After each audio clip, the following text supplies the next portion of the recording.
So we just concluded a productive meeting with the European defense ministers. Thank you to all once again for hosting us here in Copenhagen. We had three main issues today on the agenda. First, the defense of Ukraine. Second, European defense readiness. And third, EU military missions and operations. So first, Ukraine.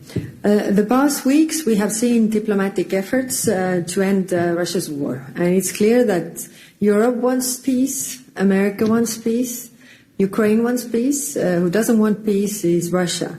It is clear because Russia responds to these peace efforts with missile attacks. Wednesday's attack on Kyiv shows how deliberate the choice of Russia is to escalate and also mock the peace efforts. President Zelensky has clearly expressed already several months ago to be ready for the talks, but Putin is stalling by any means possible, and therefore Ukraine needs to be supported by military aims. This remains crucial. The EU and our member states have already provided over 63 billion euro in military support to Ukraine since the war began, and in 2025, 25 billion. And I welcome that several EU member states have made new pledges just in the last days. Aid to Ukraine saves lives. We must continue to step up. The European Peace Facility can provide funding to support this effort. It can reimburse member states for weapons purchased for Ukraine, including for supporting NATO's Pearl initiatives. So the continued blocking of the EPF is not justified. Resolving this swiftly is important for the work between Europe and also United States to support Ukraine, and bilateral issues must not block the aid. Today, ministers also discussed the European role in security guarantees, the European Union role. And it is clear that Europe will fully pay its part. I welcome that there is a broad support today to expand our EUMAM military mission mandate to provide training and advice inside Ukraine after any truce.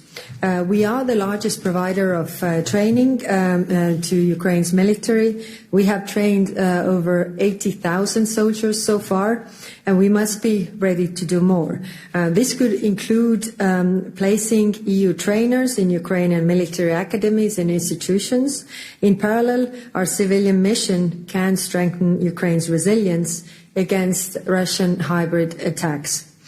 We can also do more for Ukraine's defense industry. What they really learn on the battlefield can be also turned into the strength of Europe. And we are already the biggest investor in Ukraine defense industry.